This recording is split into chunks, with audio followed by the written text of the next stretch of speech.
चला आपला एखादा माणूस मेला की आपण त्याला जाळतो. जाळल्यानंतर आपण काय करतो, त्याची जी राख आहे ती दुसऱ्या दिवशी नदीत टाकतो. तर आजपासून असा संकल्प करा, किती राख नदीत टाकू नका, घरी घेऊन या, गोणीमध्ये भरून घरी घेऊन या आणि शेतामध्ये एक खड्डा घ्या आणि त्या खड्ड्यामध्ये ती राख टाका आणि त्या व्यक्तीची आठवण म्हणून त्याच्यावर एक झाड लावा. सगळ्यात कल्याणाचं का. कारण विठाला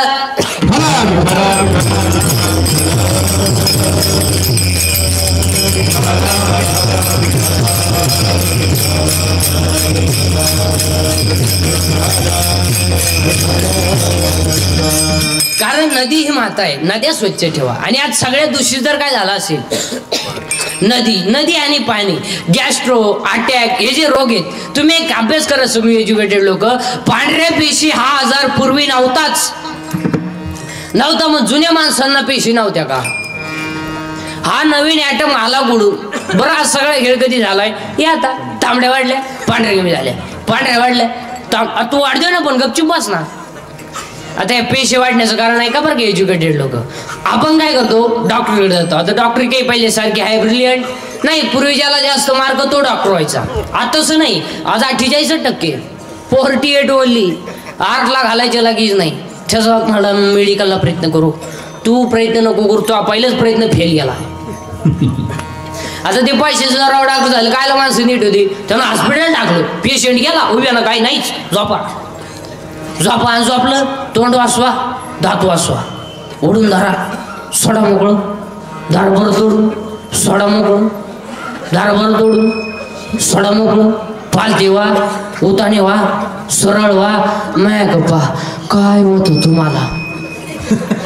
मग आता एवढा टाइम का व्यायाम चालू होता का काय.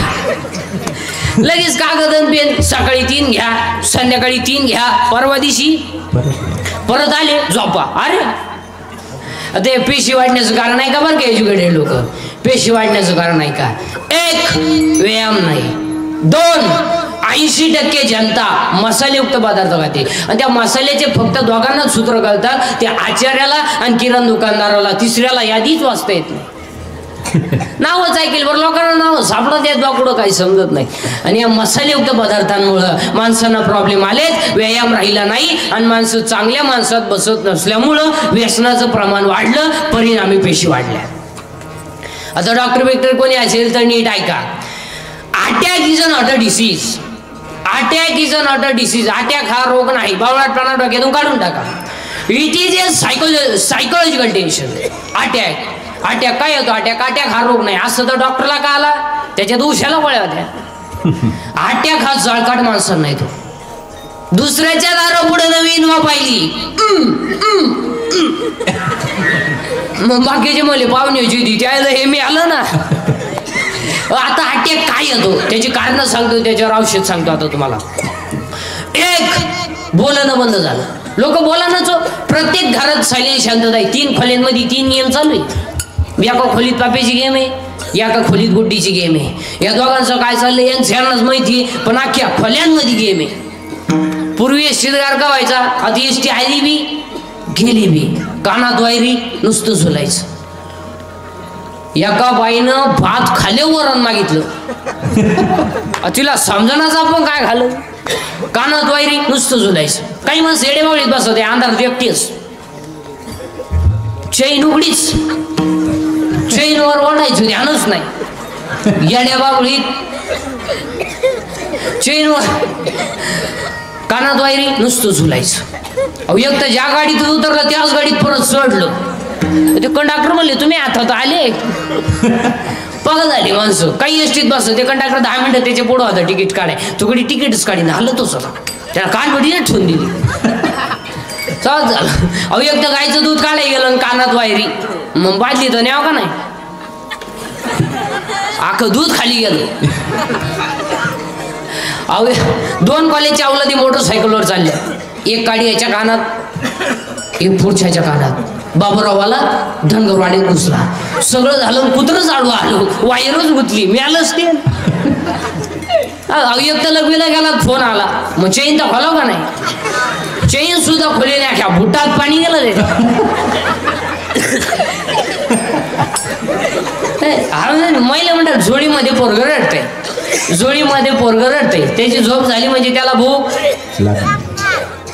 लागली. आईनं ती झोळीतून खाली काढलं आणि परत उठवलं आणि दूध तापवा गेली. गॅस पेटवला, दूधही तापवलं, ताटातही काढलं, थंडही केलं, बाटलीतही भरवलं, बुचही बसवलं. आता ते कोणाला द्यायचंय? पोराला. पोरा जवळ आली, खाली हात केला, वर फोन आला. आता दूध पोराच्या हातात दूध पोराच्या हातात ती बोलाय रोग झाला का? वर गप्पा पाणी ती खाली कुत्रीचं पिलवी नाका दूध पिऊन गेलं. हा विनोद नाही, हा विनोद नाही. महाराज तुमच्यावर कोणतंही संकट आलं तो कोणापाशी तरी बोलत जा, म्हणजे दुःख हलकं होतं. आणि हा मोबाईलमुळं संवाद संपला. हो माणसाचा सोडा नवरा बायकोचा संपला. एका खाट्यावर दोघं बोला ना, दोन कोपऱ्यात दोघं, याचा पबजी तिचं टिकटॉक. 4 वर्ष झाले, पाळणा नाही, सुतळी नाही, दोरी नाही. अन्न बोलण्यामुळं माणसाचं मानसिक संतुलन बिघडतं. 1 मोबाईलमुळे माणसं बोलायची बंद झाली. 2 मोबाईलमुळे माणसं एकलकोंडी झाली. एकटीच बसा द्या वेडेबाबळीत, मोरीत, तुरीत, ऊसात. ऊसाला तुरी काऊन येणे यंदा? 2 मोबाईलमुळे माणसं एकलकोंडी झाली. 3 मोबाईलमुळे मेंदू खराब झाले. 4 मोबाईलमुळे सांधेदुखी झाली, डोकेदुखी झाली. आणि 5 मोबाईलमुळे दृष्टी गेली, दिसत नाही पोरांना. आणि 8वा मोबाईलमुळे झोप गेली, झोपते नाही. या मोबाईल वापरणाऱ्याची अवलदी नाही, या झोपती नाही. निम्या रात्री एकानं गोधडी फाडली, टार टार गोधडी फाडली. त्याचा बाप म्हणला काल यानं खाट मोडली ना, आज गोधडी फाडली, याला झालं काय? तिच्या आई म्हणजे सावध व्हा नाही तर उद्या तुम्हाला फाडी ना. हा विनोद नाही, हा विनोद नाही. महिला मंडळ एक वाक्य पाया पडून सांगतो. महिला मंडळ या लहानाल्या पोरांना मोबाईल बसून जरा दूध ठोसा. आपल्याला वाटते एकुलते घे, पण ते राहिलं पाहिजे ना. आपल्याला पाणी पाजाय पोर जगलं पाहिजे. 70चं म्हातारा बिन चष्म्याचं वाचित आहे. इंग्लिश मिडियमची उचलून गाडीत बसावं लागत आहे. 2 ड्रायव्हर दिसत त्याला एका गाडीत. ते म्हणतं एका गाडीत 2-2 काका कश काय? तिचे आहे म्हणले आपल्या घरात एकही काका नाही. हा विनोद नाही, हा विनोद नाही. आणि ह्या गोष्टी मोबाईलमुळे झाल्या आणि त्याच्यामुळे अटॅक येतो. एक गपचूप आहेस रे, साधे नका समजू. लहान आले बोर विडायला विडा.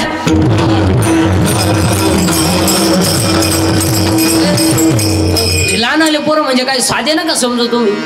येलय नमुने. अहो एक पोरग येलय नमुने. एक पोरग रस्त्याच्या कडेला म्हैस चारत होतं. मी गेलो त्याला म्हणलं म्हैस दूध देते का रे? तो मला देत नाही, काढावं लागत. लय नमुने, लय नमुने. त्यांच्याबद्दल सांगावं तेवढं कमी. एक असं मी एकाच्या घरी चहा प्यायला गेलो. चहा प्यायला म्हणजे कीर्तन होतं. गेलो आणि चहा पेता पेता एक मला म्हणतो कीर्तन तुमचं आहे का? मी म्हणलं हा. तो म्हणला आपल्या प्रश्नाचं उत्तर द्या. मी म्हणलं आला तर देईल बुवा. तो मला नाही आला 200 घेईन. मी म्हणलं देईल बुवा. मग त्याने मला प्रश्न विचारला, उभा राहायला बसला नाही आणि गेला आला नाही, आपली तर अक्कलच बंद झाली. त्याला म्हणलं नाही येत बुवा. तो मला साधं कळत नाही का? तू का वैकुंठाला गेला आला नाही आणि पांडुरंग उभा राहायला बसला नाही? बोंबला दिले 200 आणि 200 घेतल्यावर तो म्हणतो अजूनही काही चिरगो. आता काही चिरतो मग एवढी चिरलं. मग तो म्हणला नाही यावर एक 200 फ्री. मग त्यांनी मला दुसरा प्रश्न विचारला, माणूस एका पायावर कधी उभा राहतो? मी म्हणलं नाही येत बा. तो म्हणला पॅन्टनी असताना. लय नमुने आहेत महाराज. एक पोरग शाळेतले बडबड करायचं. त्याला गुरुजी म्हणले कोण आहे तू? कोण आहे? तो म्हणला कोणाच्या असं काय का नाही? मग त्याला गुरुजी म्हणले तुझा जन्मदिवस काय? ते कार्ट म्हणलं गुरुवार. ते कार्ट गुरुजीला म्हणलं तुमचा? गुरुजी म्हणले रविवार. तो म्हणला खोटं बोला तर काय रविवारी सुट्टी राहती. आता कशाला लय नमुने आहेत महाराज. कर पोरांनो ते आता नवीन तो पिक्चर कोणता आलाय? तो असं कोणता आहे? तो पुष्पा. त्याच्यातलं ते वाक्य कोणतं रे?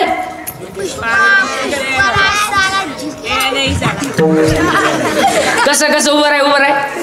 अरे उभं राह. मी उभा नाही का? उभं राह उभं राह. तू राह उभा. हा वा वा वा. एकदा टाळी वाजवा याच्यासाठी बस. आणि ते वाक्य कसं आहे रे ते करून दाखव असं मग जोऱ्यात जोऱ्यात जोऱ्यात आवाज.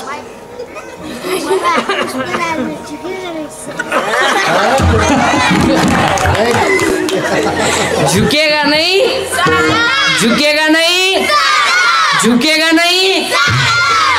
देशाचा विकास करायचा असेल तर अशी रत्न गावात जन्माला आली पाहिजे. महिला मंडळ आपलीच येत नाही. काय रत्न दिले बाई गावाला तुम्ही. लय नमुने आहेत महाराज. विठाला चला आता अटॅक घेऊ नये याच्यावर औषध सांगतो. एक काल काय झालं आठवू नका. काय चिंता करायची. कोणाला असं पुरी तू जोग दिले देऊ दे तुला एकट्या दिला का रे. अशी ती घमेले तू चौथा येड्या. पोरीसाठी मरतो का दरिद्र रे भंगरी यार शिर सलामत तो पगडी 50. पोरीसाठी मरतो का. एक काल काय झालं आठवू नका. उद्या काय होईल याचा विचार करू नका. आज वाईट वागू नका. अटॅक येणार नाही. अटॅकला दुसरं औषध. अटॅकला दुसरं औषध. भांडणाचा मुद्दा आला का माघार घेऊन टाका. जय. आता भांडणं करायचे, मारामारी करायची, दंगली करायचे, भोक्षण बोक्षी करायचे दिवस आता राहिले नाही. कायदा कडक झालाय. महाराष्ट्रातलं पोलीस खातं या 10 वर्षात नंबर 1चं काम करतंय. नंबर 1. बरं त्या बिचाऱ्या पोलिसांनी तरी काय काय करावं. पोरगी पळून गेली बरं आपली गेली ना चालला ती जाऊ पोलीस स्टेशनला. हे त्या पोलिसांनी त्याला आत घेतलं म्हणजे इकडे पोरगी गेली का तुझी आतल्या खोलीत चाल. हे दांडकत राहतो. आता हे 2-4 लावून आणले पाहिजे नुसते. तुका जापाला असला होता का पोरगी पळून गेली मला सांगायला. पोर सापडत नाही तर तुला सोडित नाही बस आत. काय आई बापन काय ते सध्या पेपरला एक बातमी असते बघा. पेपरला एक बातमी असते. अल्पवयीन मुलीला फुसलावली. अल्पवयीन मुलीला फुसलावली. अल्पवयीन मुलीला फुसलावली. आता छापणारे पहा किती हुशारी. 15 वर्षाची टोनगी ती आणि तिला काय म्हणत्या अल्पवयीन. तिला समजत नाही का. आणि याच्यात तुम्ही सगळे शिक्षा कोणाला देत्या पोराला. आरोप कोणावर ठेवता पोर. पोरी दोष नाही का. अय 15 वर्षाची टोनगी आली ती. तिला समजत नाही का काही पोरग आपल्याला फसवत आहे. त्यांनी दिलेला मोबाईल तुला गोड लागला. त्यांनी दिलेलं रिचार्ज मारलेलं गोड लागलं. त्याच्या गाडीवर 2 मारून बॉम्ब थिडे 3 परत भोगती. तुला लाज नाही वाटत. हा विनोद नाही महाराज. आणि या सगळ्या गोष्टीला पोरीची आई जबाबदार आहे. सगळ्या पोरीचे सगळे चाळे तिच्या आईला माहिती असतात. खोटं बोलायचं नाही. कोणती बाई कीर्तनात बसली होती पोरगी प्रेमात पडली तुला माहित नाही. अय माहित नाही. पोटवर कर मी सत्कार करतो तो. बरं जाऊ दे आजचं पाकिट देतो कर बोटवर. समजत नाही का. हा विनोद नाही महाराज. आपल्या मुलीच्या केसाची स्टाईल बघा. आपल्या मुलीचा मोबाईल चेक करा. त्यात 1000 रुपये बॅलन्स आलाय. आपल्या मुलीचा एसटीचा पास पहा. 8 दिवस झाले पंच नाही. आपल्या मुलीचं राहणीमान बदललंय. आपल्या मुलीचं बोलणं बदललंय. तिच्या आईला समजत नाही. आयुष्यभर विचार करण्याचा मुद्दा आहे. बरं पोरी इतक्या बिंडोक झाल्या तो या 2-4 वर्षात चांगल्या हुशारपण प्रेमच करीना. पर भंगरी परव प्रेम त्याच्या बागलात गोचिड्या 1 साइड भांग अंडरपॅन्टला वा आणि त्यालाच म्हणते तूच माझी जान आहे. थोबड फोडून टाकलं. हा विनोद नाही महाराज. फक्त काय हे सत्य आहे. अरे प्रेम करायचं आहे ना तर या राष्ट्रावर करा. प्रेम करायचं जर असेल ना मातृभूमीवर करा. प्रेम करायचं जर असेल ना आई बापावर करा. अहो चमड्यावर प्रेम करू नका. एक दिवस जाळायचंय. अरे प्रेम कधी कोणाकडे मागू नका. आपलं हृदय इतकं मोठं बनवा की जगानं आपल्यावर प्रेम केलं पाहिजे. अजून एक वाक्य लिहून घ्या. हे हृदय इतकं हलकट नाही का त्याच्यावर कोणी प्रेम करावं. हे हृदय इतकं हलकट नाही का त्याच्यावर कोणी प्रेम करावं. आणि आपण इतके नादान नाही की एवढं चांगलं हृदय कोणालाही द्यावं. अरे आपण आभार गाभार आहेत का. 96 कोळी खानदान घराण्यातली माणसं आहे आपण. हे शिवाजी संभाजीचं रक्त आहे. 15 पिऊन कोणा तरी बोटा घालणार रक्त आहे का आपण.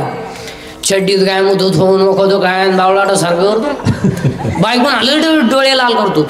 या आपण काय भंगार भंगार आहेत काय. अरे वाघ फाडलं होतं संभाजीनं त्या मातीतली माणसं आहे आपण.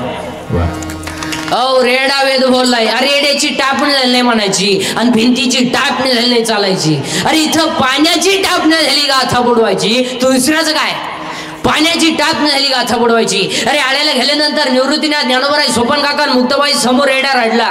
रेडा रडला. आणि रेडा रडताना काय म्हणतो माहिती का. अरे मी होतो कोण आणि झालो कोण. आणि मी पखार वाहणार आहे. माझ्या पाठीवर पाणी वाहणार आहे. नाही चाललो तर मला हाणतात आणि चरायला सोडून देतात. चारा घालत नाही. ज्ञानोबाच्या संगतीत आलो तर अमर झालो. चालविली गदा भिरती हरलीचा